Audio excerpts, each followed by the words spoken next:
घने जंगल के किनारे एक भेड़िया रहता था, नाम था अर्नव। वो दिन में बहादुर दिखता था, लेकिन रात होते ही उसे एक डर सताता था। उसे लगता था कोई उसके पीछे है, कोई उसके साथ चलता है, कोई जिसे वो देख नहीं पाता। एक रात, जब कोहरा बहुत गहरा था, अर्नव पेड़ के नीचे बैठा था। उसकी आंखों में थकान और दिल में अकेलापन भरा था। तभी अचानक हवा में किसी की धीमी आवाज गूंजी, अर्नव, तुम अकेले नहीं हो। अर्नव खड़ा हुआ, कौन है? सामने आओ। धीरे धीरे धुंध हटने लगी और सामने एक भूत दिखाई दिया। सफेद, हल्की चमक वाला, मगर आंखों में डर नहीं, दर्द था। भूत बोला, मत डरो, तुमसे मिलने आया हूँ, क्योंकि तुम हर रात किसी को याद करते हो और वो आवाज मुझे जगा देती है। अर्नव चौंक गया, मैं तुम्हें क्यों याद करूंगा? भूत एक कदम आगे बढ़ा, उसकी आवाज भारी थी, क्योंकि मैं भी कभी भेड़िया था, तुम्हारा भाई। अर्नव की आंखों में आंसू तैर गए। भाभू, तुम तो सालों पहले खो गए थे। भूत ने सिर हिलाया, हाँ, मैं खोया नहीं था, मैं फंस गया था एक पुरानी गुफा में, पत्थरों के नीचे। किसी ने मुझे ढूंढा ही नहीं, मेरी आत्मा वहीं रह गई जब तक तुम्हारी यादों ने मुझे यहाँ ला नहीं दिया। अर्नव रोते हुए बोला, मैं हर रात सोचता था काश तुम लौट आओ, पर मुझे लगा मैं पागल हूँ, वहम है।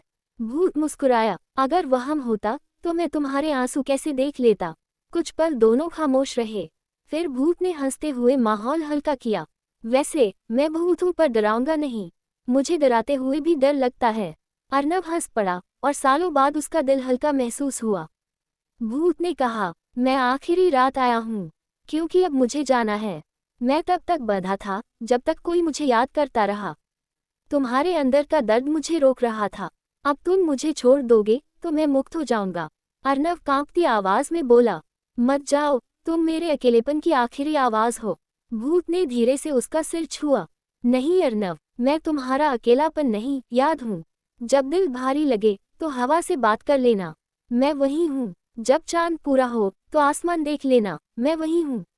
भूत की चमक कम होने लगी, हवा ठंडी हो गई। भूत बोला, याद रखना, डर हमें अकेला करता है, पर प्यार हमें रुकने नहीं देता। अब जियो, मेरे लिए नहीं, अपने लिए। और वो धीरे धीरे धुंध में गायब हो गया। अर्नव आसमान की तरफ देखता रहा। एक आंसू गिरा, लेकिन इस बार वो दर्द का नहीं, विदा का था।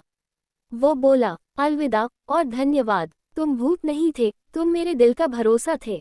सुबह हुई और जीवन फिर से चल पड़ा, पर हवा में एक हल्की हंसी अब भी सुनाई देती थी।